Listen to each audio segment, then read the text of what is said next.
Welcome back to a new episode of Creating Miah, where you're going to join just me, Miah, because Chris Spangle is sadly 1,000 miles away. We'll get to more of that later. But what is Creating Miah? Why are you here? What are you getting ready to listen to? Creating Miah is just a story of life, a story of self-acceptance, a story of finding out who one is and how to love what that is. Yeah, that's basically what Creating Miah is. I think Chris wrote up a little blurb and it's in the description. I don't know. I'm just here. It's about me, so I don't write that stuff. But moving on. Uh, many different ways to find this podcast. You could be listening from many different places. One of the main places you can find it, however, is creatingmiah.fireside.fm. Yeah, it's a super fun little place. It's a new place we're hosting this podcast and many other podcasts. Along with the We Are Libertarians podcast, the Foreign and Domestic podcast, all of those. Definitely go to that website and check it out. It's wonderful. And then send Chris Spangle a message thanking him for all the hard work he does every day, making sure this podcast is actually reachable and still hosted, and you people still listen to it. Thank you. Thank you very much for all of that. Moving on. So, the last episode I think we did was Season 2, Episode 2. I believe. If not, it was episode 3. So this might be episode 4. I should have probably looked that up before I did this, but before I podcast, I turned off my computer to calm down, relax, and get ready to do this because I don't have a Spangle Bear to keep me in line. So I needed to really, try. Oh, that's a first. So basically, we're going to do things a little bit differently. We're going to just have me talk and you listen. And then we're going to go on from there. And hopefully here soon, I will be Skyping or doing something else with Spangle Bear. And it will be a less, monologue type conversation. Yeah. So, update. I am living in Denver, Colorado. Kind of. It's Highlands Ranch, Colorado. It's just right south of Denver. I can see Denver from my balcony, so it's good enough. Yes, I have a balcony. Ha, ha, ha, ha, ha. But Denver, Colorado. Moved out here back in December and moved out here with my two partners, Lindsay and Emily. And we have been living it up in Colorado, a mile high up. We have been doing hikes and going up in mountains and doing all kinds of wonderfully fun things that are free because we broke as shit. And this city is very expensive. But the one thing that's not too super expensive, at least not in my eyes, for what I do and how much I do of it, is the weed. Yes, there is weed out here for legal consumption. I don't know how consumption of something can be illegal, but yeah, I guess the words are just coming out of my mouth, and I'm going to go with them. If you know what I mean, you know what I mean. If not, shit. But moving on. Let me clear my throat. Not directly into the mic because that would be rude, but you probably still heard that, and that's still probably rude. I'm sorry. I apologize, but it's just me. I don't have a soundboard man that can do this for me and hit that button and say, no, you will not cough in the listener's ears. But I did.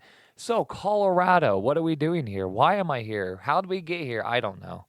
I really don't. Last year, when my last episodes of this podcast, I was freaking out and going all over the place and wanting to move, wanting to get out of Indiana, wanting to uproot my life and move on to something else. And it finally happened. It took a while, but it finally happened. And I could have done it by myself, and I can always do everything by myself. I just refuse to. I don't want to do it alone, and so I had to wait until the other two shit stains with me wanted to and could come along with me. And finally we all got on the same page and we came out here. How? I don't know. I still am a little fuzzy on the details of how we got a $3,000 moving pod thing for our stuff. And then we just drove out here and I lost my car somehow. And yeah, it's just a lot of stuff happened and now we're here and we're not looking back at all. It's wonderful. There's a lot of people I'll probably never see again. I'm never going back to Indiana. I left once. I was gone for a few years, lived out west, loved it. I went back for some odd reason, and I got stuck. I didn't get stuck, I'd say. Love happened, and, Distance makes the heart grow fonder is bullshit, and I knew that, and so I didn't want to leave. But, yeah, wow, I don't even know where I'm going. Without Spangle, I get so lost. It's like, how do you update, I don't know, hundreds of people, maybe thousands of people on your life when you have no idea exactly what you talked about last time? Oh boy. And I'm on a couple different I'm doing different podcast things. And so it's like, how do I keep track of who I've updated on what? Oh, this needs to be a much more interactive process, don't you think? So yeah, go to the Fireside Place and then find us all on social media and follow us and like us. And there's pages and there's places you can interact with me and talk to me and ask me questions. But questions about what? Why I haven't said anything about what? Oh boy. So updates, mental health, transition. I've completely given up on calling myself trans or being trans or on trans being a thing at all. I've been identifying as NB, as in ENBY. Then that comes from NB, which comes from non-binary, which is basically saying, fuck you. I don't need your binary. I don't, like, we're not in biology class. I don't need to be classified as male or female or in between, or my biological classification is of no use to you or anyone else. Not even to myself.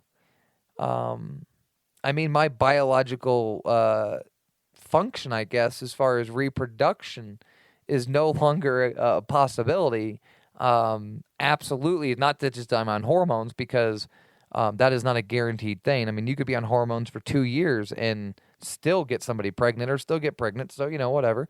But but I don't have testicles, so I can't get anyone pregnant.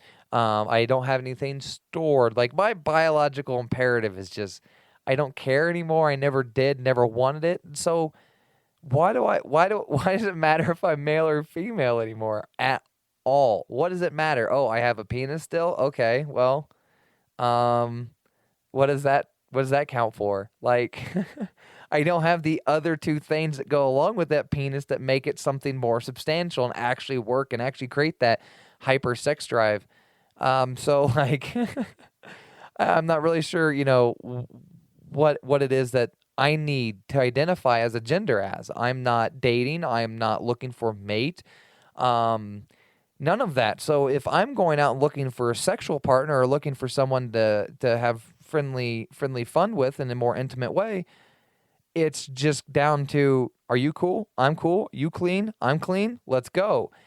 There's really not a whole lot else there. I don't need, like, for me, I and I think a lot of other people, when they really sit down and think about it, they don't need a particular body part. They just want to feel close. They just want to be intimate. They just want to experience all of those things with someone else.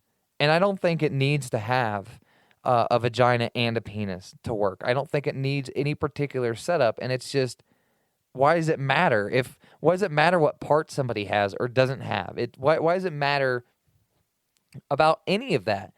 And I think a lot of how society's built in this whole thing with trans people trying to go from one from the other, they end up getting uncomfortable with themselves. They end up needing surgeries that I don't think they technically need. If society didn't create the boxes these people form themselves to, I don't think these people need to form themselves to it. And when I mean these people, I mean people are still technically transitioning and calling themselves trans and saying they're going from one point to another.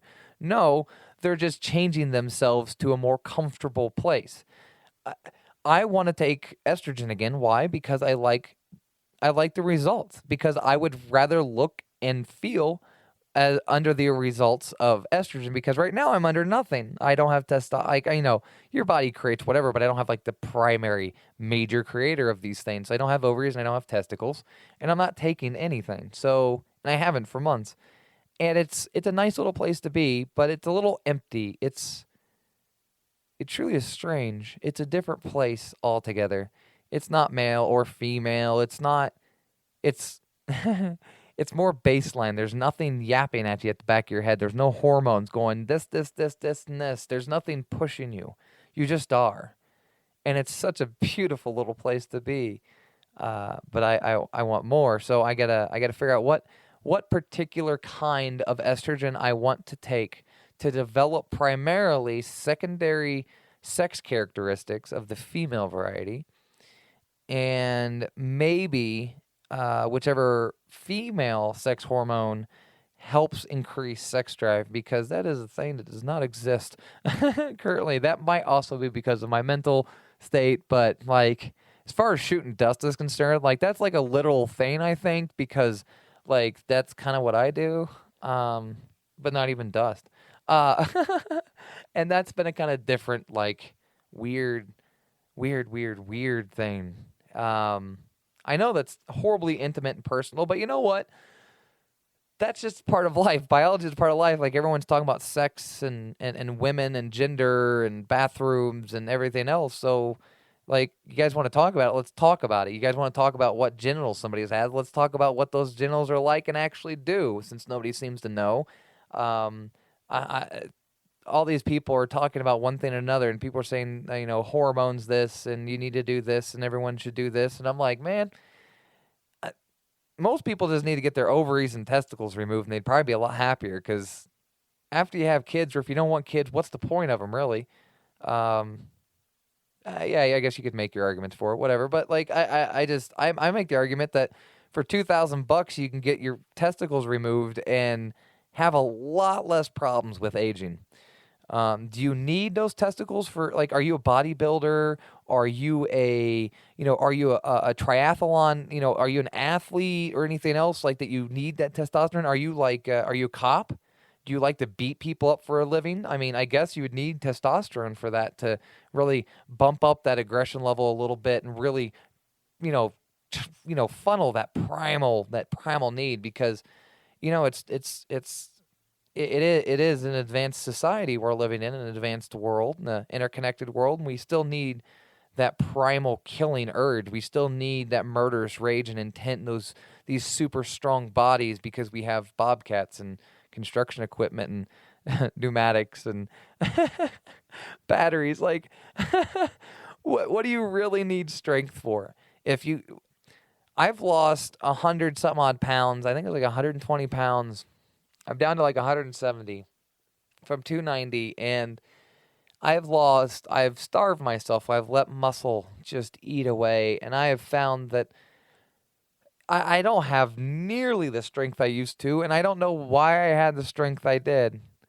There's a lot of things I could do. I could use my strength for a lot of things, but then I remember that human beings have brains and very, very agile digits, and we have created different devices, and we have figured out how the world works with physics and lift points and fulcrums and all these other fancy math words we've spent years pumping into kids' heads, and yet shows and feats of strength are still amazing.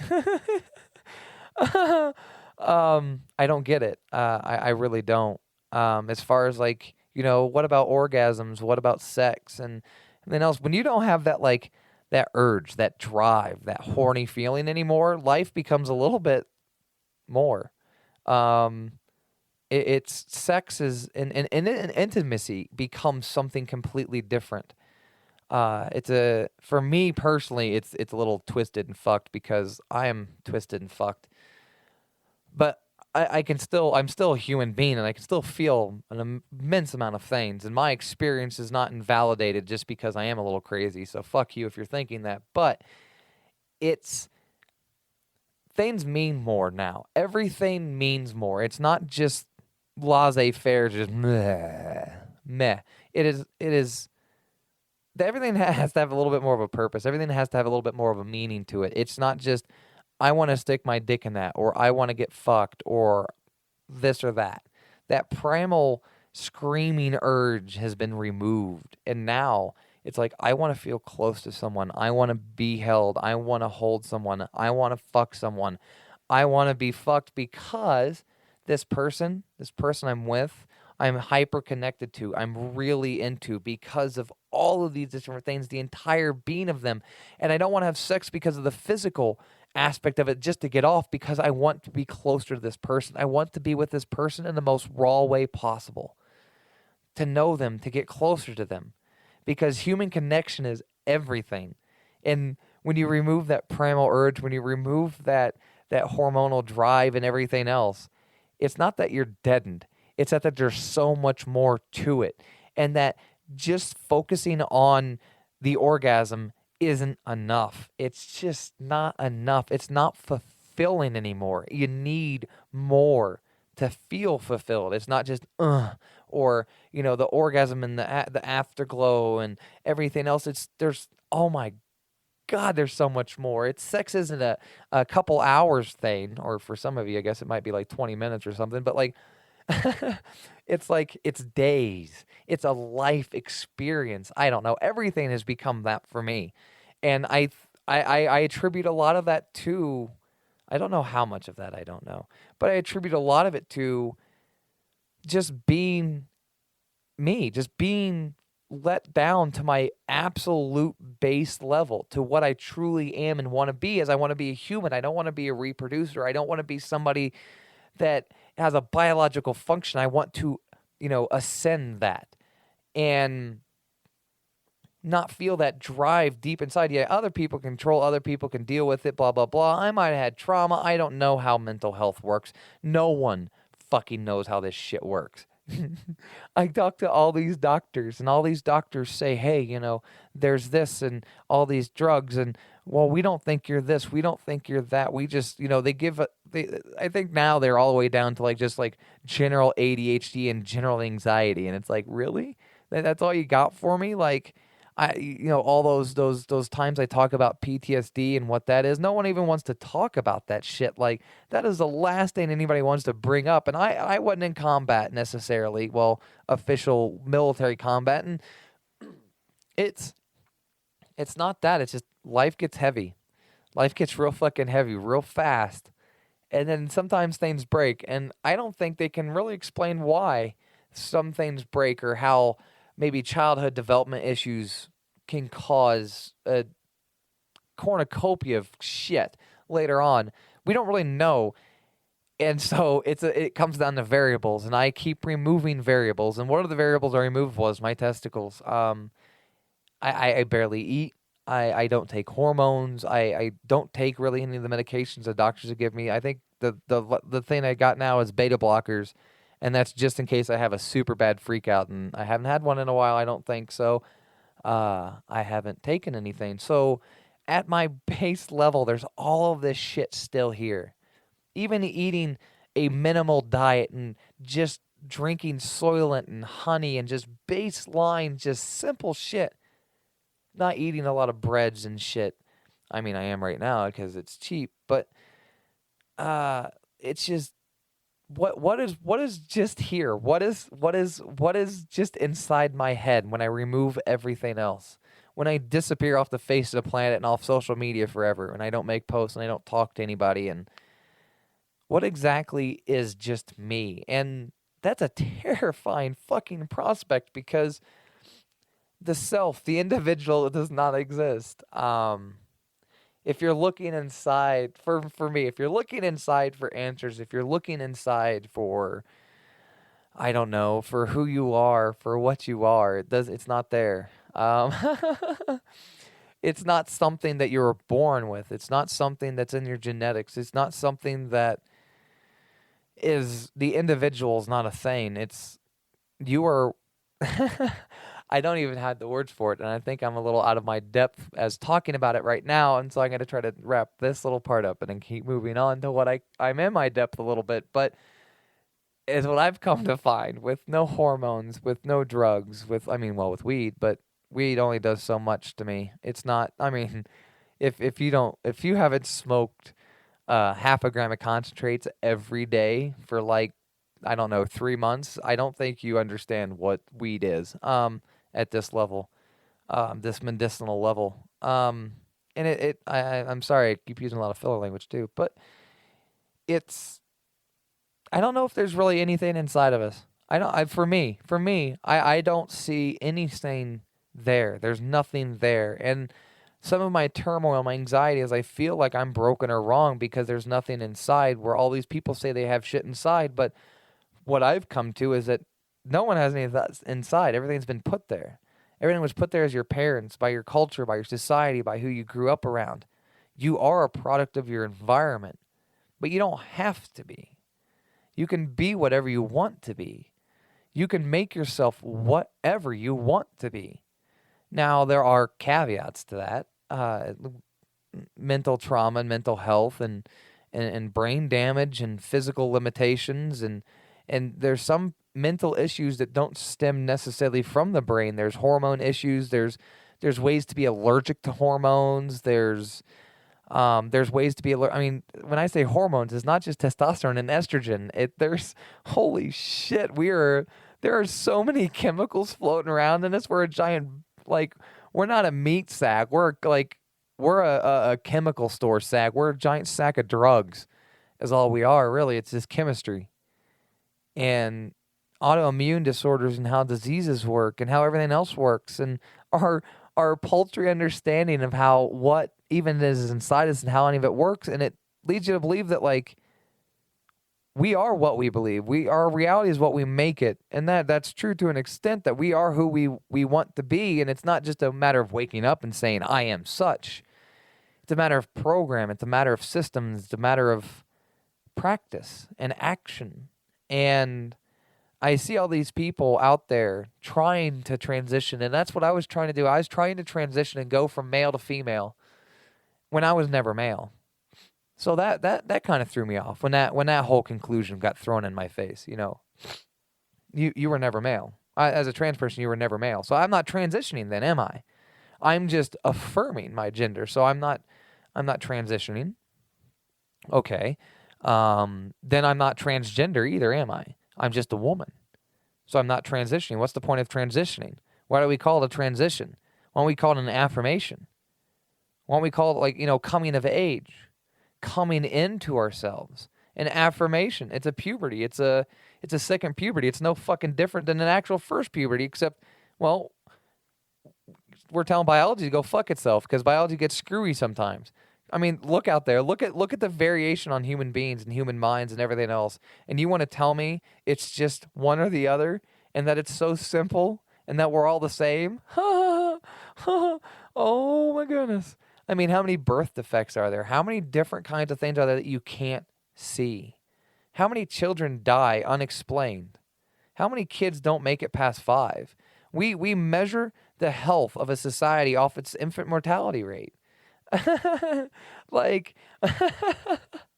It's absurd that we have to be any one thing and that male or female means anything. It doesn't. Testosterone doesn't necessarily mean anything because go through your life and think of how many different kinds of men you know when you really sit down and think of it.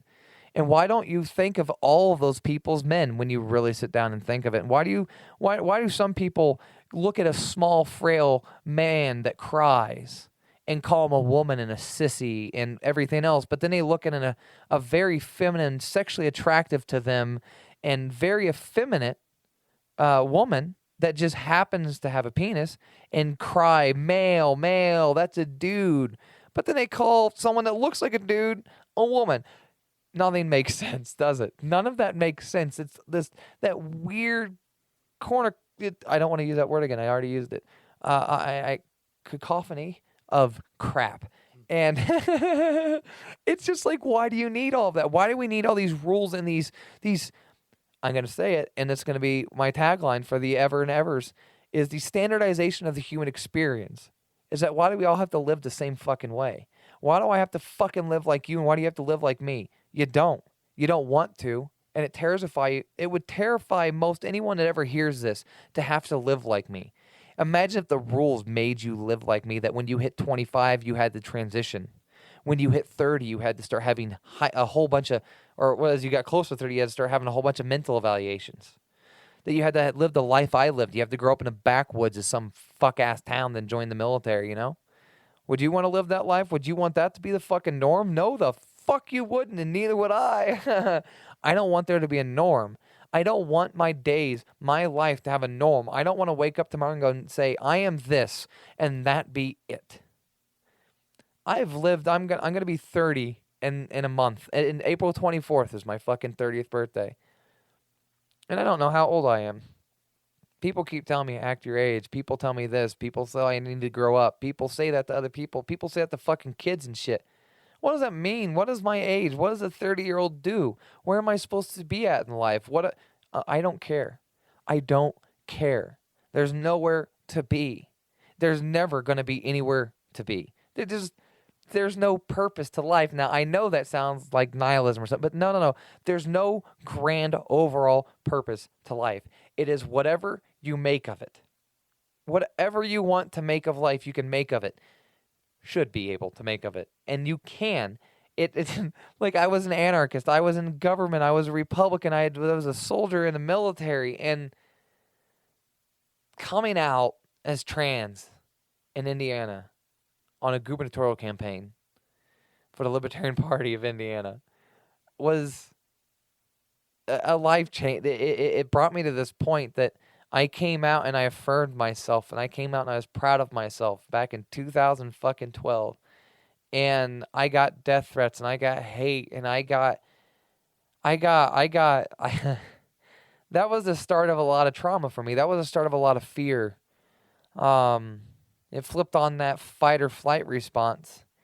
And I had to fight because I couldn't run, because I had people I cared about, and I had this family thing. And so I put myself in this deep, dark despair. And I sit here alone with only one of those people by my side.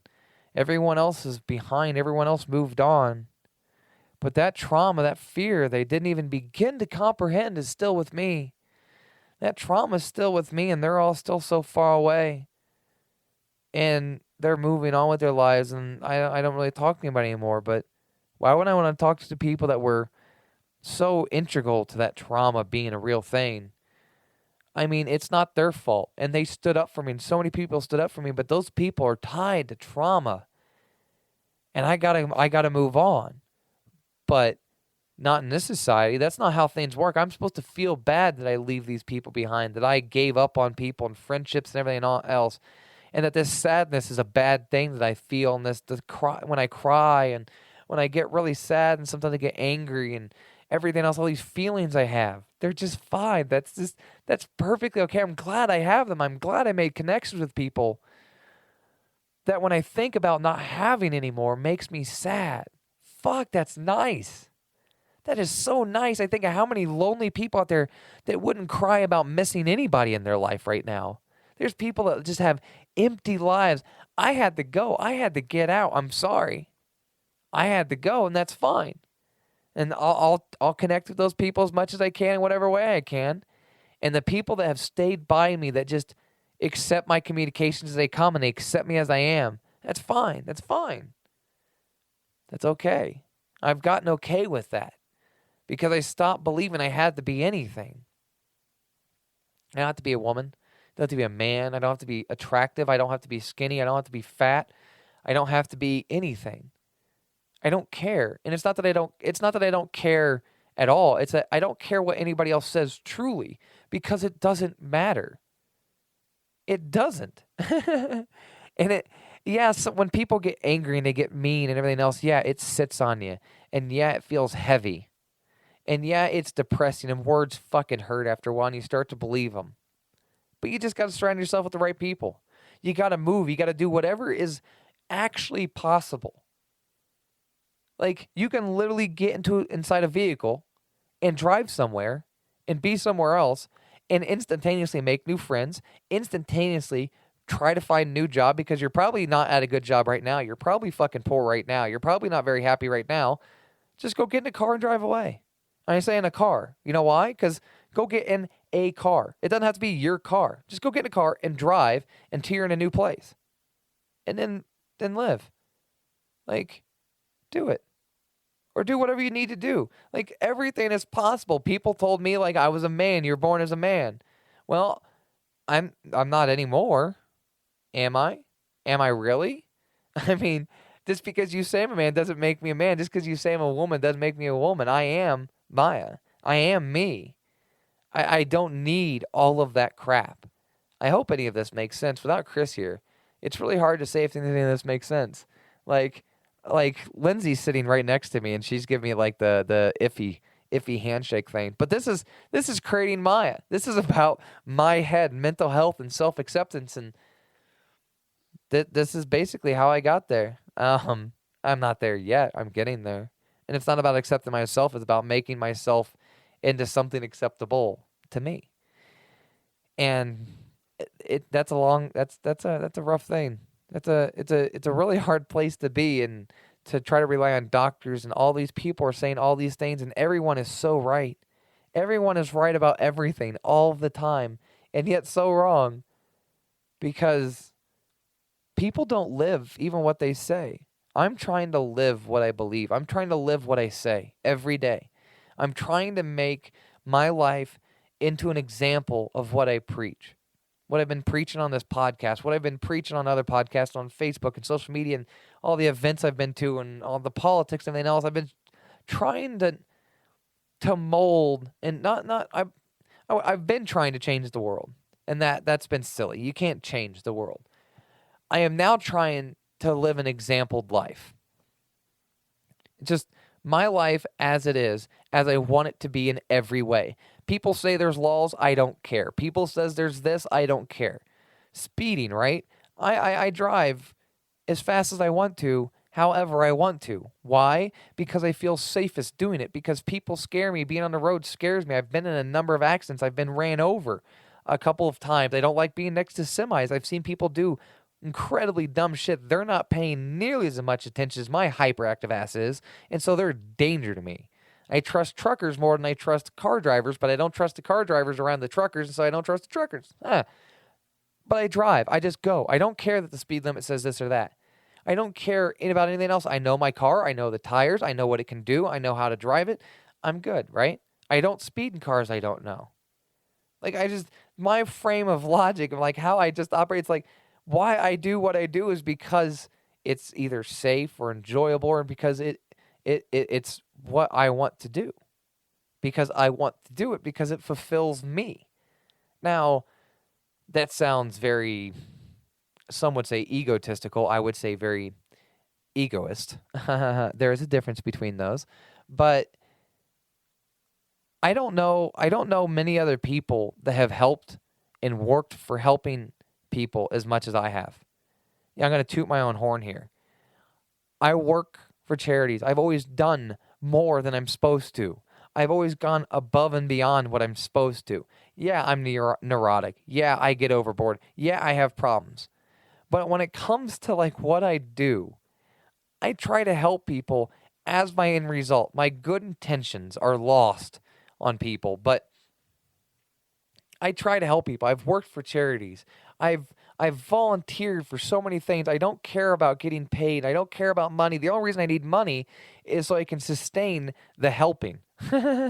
Like I like paychecks because they facilitate me being able to continue helping and doing the things I was already doing. That's what a job is, and that's all I see it as. And I don't want to do that anymore. I don't want to play by other people's games. I want to live as an example, and I want my life to facilitate the options for other people. Facilitate the option for other people to also live the life they want to live. I don't know how I'm going to do that, but that's what I want to do. And why? And a very selfish reason is because I don't want to do this alone, because I can't do a lot of things, because I don't get a lot of things, because I don't want to do a lot of things. I said that twice, didn't I? Yeah, there's a lot of shit I don't want to do. And living in a community, living with people, like-minded people, is the goal, right? We all want to live with our own kind, with people that we get along with, or just can collaborate with. I might not like someone, but I want to work with somebody. I like to make shit. I like to do shit. I like to figure shit out. Why? Just 'cause. I don't need money. I don't want money. I don't want all that other crap. Life doesn't need to be lived off the economic value of it. I am not a number. I don't want to be seen as a number. I don't want my time to be sold as a number. I just want to do shit. And I think that can be facilitated in many different ways. And I'm living it, I'd say about 80% of the way right now. So I'm getting there. I really am. And I want to get it out there so everyone else can get there too, can figure out how to give up all the crap we don't need anymore, all the stress, all the anxiety. Like, I guess being super hyperactive, I notice all that shit. And that's all I think about all the time. Like, I'll wake up a little bit before everybody else does, and I'll be sitting there quietly or whatever, and they'll come up and they'll say a couple words to me, and then next thing you know, 6 hours have passed, and I'm done talking for 5 minutes or so. I never shut up, but I never repeat myself, kind of thing. Like I repeat myself, but differently, and it's a lot. It's a lot. And see, I've completely lost track. It's been 34 minutes of rambling. So it's been 34 minutes of being inside of my mind. How do you like it so far? Do you enjoy yourself being here? Do you want to listen to more? Do you want me to keep making more of this? I don't know. I'm gonna keep doing it though, because some people still listen to it. So, and it's enjoyable for me. I can't write. I can't type real well. It moves too fast, and I can't see what I've said. I can see what I've written and what I've typed, so I can go back and judge it. I'm constantly, my eyes are flicking up to see what I said. I have no idea what I've said so far. I can't go back and mull over it and just and wonder about it and fret over it and then get anxiety and then not want to say anything else because I can just sit here and talk. It's better when there's somebody else, of course, but this is my journal. This is this is my art. This is what I can do. I can talk for an extremely long time. And it be somewhat entertaining. That's how I produce art. I don't have good handwriting. I can't paint. I can build stuff, but I'm terrified of power tools now. And, it's like I will produce words. I will philosophize for all of you people. I will put what goes on in my life down in a way that you can listen to and dissect and learn from, hopefully. Or not. Or maybe you'll just laugh and giggle, or maybe you'll use it to make fun of something, or who knows what. I don't know. But I'm going to keep doing it, and you're going to keep doing your thing. But I'm going to wrap this up here, I think. I think this is good. A half hour from just one person. But check us out. We're on iTunes at Creating Miah. We're on Fireside.fm. We're on... Well, we don't have a Facebook page. And I say we, I mean Chris. And we are Libertarians, because it's the network that spawned this little ditty. And that's the network I will always call back to, the We Are Libertarians network. WeAreLibertarians.com. There's the new podcast I've started out here with the Pever brothers. Some friends from the WOW network that used to live in Indiana as well, called the Foreign and Domestic Podcast. It does have its own Facebook page and Twitter and Instagram and everything else. Just look up FAD, F-A-D podcast, and you'll find everything. To find me, that's a little harder sometimes. Just search my name usually. I like to use Alchemy, so Alchemist Miah is on Instagram. I like to do fun shit on there, so come by and check me out. I'll follow you if you follow me, or I'll follow you if you just send me a message and tell me to follow you if you post fun stuff. I do batch likes, so I'll come back like once a week and I'll go through and like 200 things and then stop. But yeah, I'm on Twitter. I don't use it much. I'm on Facebook. I use it too much. I have a Tumblr. Don't go there unless you like nudes. Yeah. I find Chris Spangle everywhere. Yes, it is Christopher Spangle. Spangle like the Spangle Banner thingy, the flag, right? Yeah. Yeah. But thanks for listening if you have. Thanks for continuing to listen if you have been listening. I would appreciate your continued listening and support. I know there's ways to donate to help support this. The money is not going to come to me in any direct way except maybe upgraded equipment and cables and headphones and microphones and stuff like that. Most of the money is going to go to Chris and the network and the hosting and the back end, because these episodes have been up for a while, and hosting these big old episodes and all this back stuff, it's expensive, I guess. And Chris needs help doing that. And so if you think this is a good thing to have out there, think about donating to, I don't know, wherever. Another thing that massively is helpful is actually sharing this, sharing it from anywhere you find it, subscribing to it, leaving reviews on iTunes is quite possibly like the best thing ever. Like if you could leave a review on iTunes for this would be, oh God, that would be probably one of the most helpful things you could possibly do. I mean, that would almost be more helpful than money. No, that would be more helpful than money. iTunes reviews are more helpful than money. Now, if you've already given an iTunes review and you still want to help, you can give money, I guess. Or you could just donate things. There's Amazon's wish list from the WOW Network, different equipment. You can talk to Spangle, find him at, I think, I don't know his email. It's listed everywhere. He's very easy to get a hold of. You could even message me and ask me if you want me to have equipment, if you want me to do something or be able to do something to make this better and more enjoyable. You can help facilitate that without contributing just money. You can contribute old equipment, new equipment, It's whatever. I'll give you my address. It's cool. I ain't secretive about it. Um, all right, guys. Thank you so much for listening. And I say guys because I don't care. It's a fun word to say. I'm not gonna get into that right now. I use dude too. Sue me. It's fun to say. I like to say it, and it flows with my speech patterns. But thank you all for listening. Thank you all for the support over the years, and I will be back very soon. Bye bye.